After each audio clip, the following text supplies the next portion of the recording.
And officially welcome to your Road to Ironman 70.3 alongside Wendy Mader. I'm Dave Erickson. Pretty excited about this program, Wendy. We've been talking about this for a while, and there's a lot of athletes out there who are looking for the big enchilada of the full distance, but this, of course, is the halfway point. If we can do this, maybe we'll build the confidence to do the full. What are the expectations for the athlete going in? What should they say is their endurance expectations before they take this journey on? The program starts 16 weeks out. So my goal is for each athlete to come in with the ability to swim a continuous 1,000.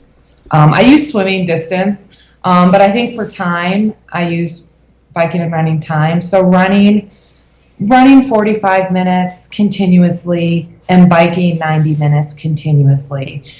Distance varies so much based on terrain and weather, so I think the time is more important than the distance, especially in the beginning. So that's the expectations starting the program. Now, why is it important to have that kind of base? Why are those numbers important?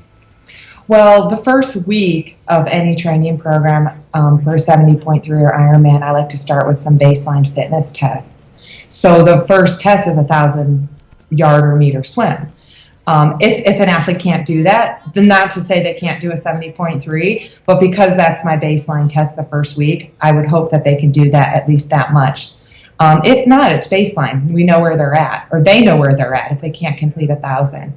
The baseline run is a 5K, 3-mile run, and it's a 20-minute fitness for the bike test. But I like to build on the volume. So over the course of the training program, the volume of a 90-minute ride will build up to maybe as long as 3.5 or 4 hours.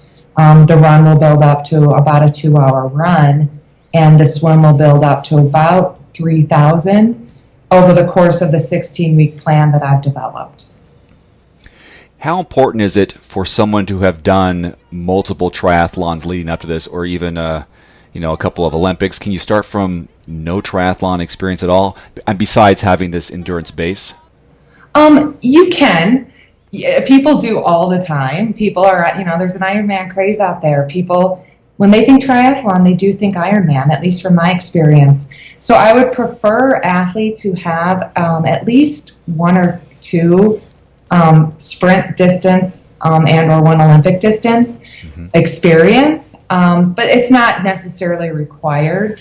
It's very helpful though, because they would have experienced, again, that kind of sets their baseline. They've done some races, they know where they're at with the shorter races, and then they kind of have a little bit more of an idea of what to expect. It's tailored more to the beginner, slight intermediate athlete. For those athletes wanting to do this program who have done a half and have that goal of wanting to get faster than their previous race, I believe the most important component to that athlete is their intensity. So really dialing in their swim, bike, and run pace with those baseline fitness tests the first week will really benefit that athlete the most, because when it comes to the difference between a beginner and intermediate training plan, it's mostly the intensity. With the knowledge that we have a beginner to intermediate triathlete taking on this program, what is the range of hours they need to think about and dedicate in their week of training? Because we all have busy lives. So is it between 5 and 12 hours a week?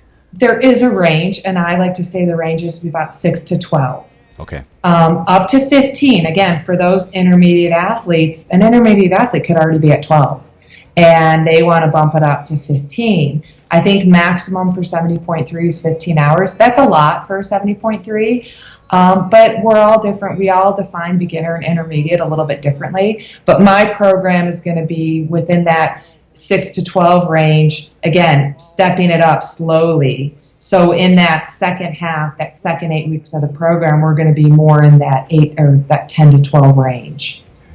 And what I like about this program, and that's one of the things that I think is great about this partnership here, is that we have not only the printed version of a workout, but these videos are a complement to go beyond what you see on the page, and also additional education and other valuable nuggets, whether it's nutrition or training advice.